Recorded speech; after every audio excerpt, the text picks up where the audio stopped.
ಕೊನೆಗೂ RRB ಎಕ್ಸಾಮ್ನ ಬರ್ದೆ. ಆದರೂ ಇಷ್ಟು ಟಫ್ ಇರುತ್ತೆ ಅಂತ ಅನ್ಕೊಂಡೇ ಇರಲಿಲ್ಲ. ಹಾಯ್ ಎಲ್ಲೋ ನಮಸ್ಕಾರ. ನಾನಿವತ್ತು 5 ಗಂಟೆಗೆ ಎದ್ದಿದ್ದೆ. ಯಾಕಪ್ಪ ಅಂತ ಅಂದರೆ ನಂದು RRB ಎಕ್ಸಾಮ್ ಇತ್ತು ಇವತ್ತು. ಅದಕ್ಕೆ ಇವತ್ತು ಬೇಗ ಬೇಗ ರೆಡಿಯಾಗಿ ಹೋಗೋಣ ಅಂತ ಹೇಳ್ಬಿಟ್ಟು ಹೋಗ್ತಾ ಇದ್ದೀನಿ.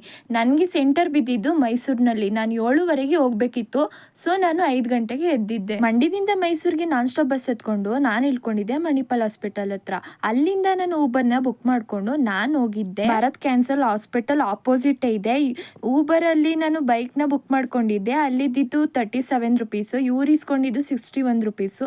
ಯಾಕೆ ಅಂತ ಕೇಳಕ್ಕೆ ಹೋಗಲಿಲ್ಲ. ಬಟ್ ಯಾಕೆ ಹಿಂಗೆ ಮಾಡ್ತಾರೆ ಅಂತ ಗೊತ್ತಾಗಲಿಲ್ಲ ನನಗಂತೂ. ಅಲ್ಲಿಗೆ ನಾನು ಬೇಗನೆ ರೀಚ್ ಆಗಿದೆ. ರಿಪೋರ್ಟಿಂಗ್ ಟೈಮ್ ಬಂದು 7:30. ಅದಕ್ಕೆ ಕಾಫಿ ಕುಡ್ಕೊಬರೋಣ, ಫುಲ್ ಚಳಿ ಆಗ್ತಿತ್ತು ಅಂತ ಹೋಗಿದ್ದೆ. ನೀವು ಏನಾದರೂ ಮೈಸೂರಿಗೆ ಎಕ್ಸಾಮ್ ಬರೆಯೋಕ್ಕೆ ಬಂದಿದ್ರೆ ಕಾಮೆಂಟ್ ಮಾಡಿ ತಿಳಿಸಿ. ನೀವು ಕೂಡ RRB ಎಕ್ಸಾಮ್ನ ಬರಿಬೋದು. 10th PU ಪಾಸ್ ಆಗಿದ್ರೆ ಸಾಕು. ಇಲ್ಲಿ ನನಗೆ ಒಬ್ರು ಎಕ್ಸಾಮ್ ಹಾಲಲ್ಲಿ ಫ್ರೆಂಡ್ ಆಗಿದ್ರು. ಅವರು ನಾನು ಔಟ್ ಸೈಡ್ ಊಟ ಮಾಡೋಣ ಅಂತ ಹೇಳ್ಬಿಟ್ಟು ಹೋಗ್ತಾ ಇದ್ದೀವಿ. ಊಟ ಎಲ್ಲ ಮಾಡಿಕೊಂಡು ನಾವು ಹೋಗಿದ್ದೆ ಮಾರ್ಕೆಟ್ಗೆ. ಇಲ್ಲಿ ಮೈಸೂರಲ್ಲಂತೂ ಹುಡುಗಿರಿಗೆ ಇಷ್ಟೊಂದು ಕಲೆಕ್ಷನ್ ಇದೆ ಅಂತ ನಂಗೆ ಇವತ್ತೇ ಗೊತ್ತಾಗಿದ್ದು. ಎಕ್ಸಾಮ್ಗೆ ಹೋಗೋಕ್ಕಿಂತ ಮುಂಚೆ ಆಲ್ ಟಿಕೆಟ್ನ ದೇವ್ರ ಮನೇಲಿ ಇಟ್ಟು ಪೂಜೆ ಮಾಡಿ ಆಮೇಲೆ ಎಕ್ಸಾಮ್ಗೆ ಹೋದೆ ಗೈಸ್. ಪಾಸ್ ಆಗ್ತೀನಿ ಇಲ್ವೋ ನನಗಂತೂ ಗೊತ್ತಿಲ್ಲ. ಎಕ್ಸಾಮ್ ಮಾತ್ರ ಟಫ್ ಇತ್ತು. ಓಕೆ ಗೈಸ್, ನೆಕ್ಸ್ಟ್ ಬ್ಲಾಗಲ್ಲಿ ಸಿಗ್ತೀನಿ. Okay bye, take care.